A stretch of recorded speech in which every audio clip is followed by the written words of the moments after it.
तिमीले 15,000 को जस्तो त लेहेंगा पर्छ 15-16 हजार। अब अलिक राम्रो लेहेंगा हैन। अब त्यो लेहेंगालाई कहाँ राख्छौ? राखेर फेरि राख्नै जग्गा हुँदैन। अन्त त्यहाँदेखिको के भन्छ एकखेप लगाएपछि अर्को फंक्सनमा फेरि त्यो फोटो खिचेको हुन्छ, सबैले देखिसकेको हुन्छ हैन। मेम्बरहरु फ्यामिली मेम्बर भयो, अब आफ्नो कजिन्सहरु भयो, सबैले त देखेको हुन्छ। त्यही भएर भन्दैछ कि रेन्टमा किनेर राख्ने जग्गा पनि ओगट्छ त्यसले, प्लस फेरि त्यो सबैले देखि नै सकेको हुन्छ।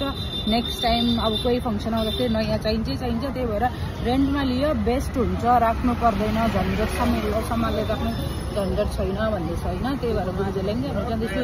अगर बाई उनीहरूले फोटो खिच्नु दियो भने म हजुरहरूलाई पनि देखाउँछु। भिडियो त लिनु दिन्छ दिँदैन थाहा छैन, तर सानो फोटो चाहिँ खिच्नु दिन्छ होला। उसले फोटो के खिच्नु दिन्छ? ट्रायल रुममा फोटो खिच्नु सक्छु म है। ट्रायल रुममा फोटो खिचेर हजुरहरूलाई देखाउँछु है कस्तो छ लेहेंगा भनेर, कुन चाहिँ लेहेंगा ट्राई गर्दो रहेछु म। हजुरहरूले पनि कमेन्टमा भनिदिनु होला कुन चाहिँले मलाई सुहायो। यहाँबाट सुरु भएछ कि रेन्टेड लेहेंगाको चाहिँ यहाँ त सेलमा राखेको रहेछ कतिवटा। यस्तो सब पुरानो डिजाइन हो। अन्त यो चाहिँ गली हो भन्दैछ हैन रेन्टेड लेहेंगाहरुको। यहाँ हेर्नुहोस् है, यो सबै दोकान चाहिँ रेन्ट लेहेंगाकै रहेछ। म अब पहिला यहीँबाट स्टार्ट गर्नु पर्यो, सानो दोकानबाट। त्यो यहाँ दाजुले बसिरहनु भएको थियो, उसले भन्दैछ यहाँ चाहिँ अलिक महँगै सस्तो पर्छ, उता चाहिँ ठुलो दोकानमा महँगो पर्छ भन्दैछ। म यहाँ पनि हेर्छु, त्यहाँ पनि ट्राई गरेँ।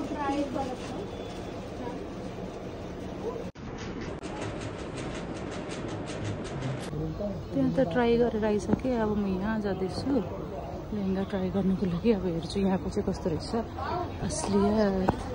अब लास्ट यो दोकानमा जाँदैछु। यो दोकानमा मन पर्यो भने मन पर्यो, मन परेन भने चाहिँ घर जान्छु, किनकि फोटो भिडियो लिनु दिँदैन रहेछ। सो यस आज एउटा यहाँ आएको छु कि अब यहाँ चाहिँ कुनै ट्राई गरी हेर्छु।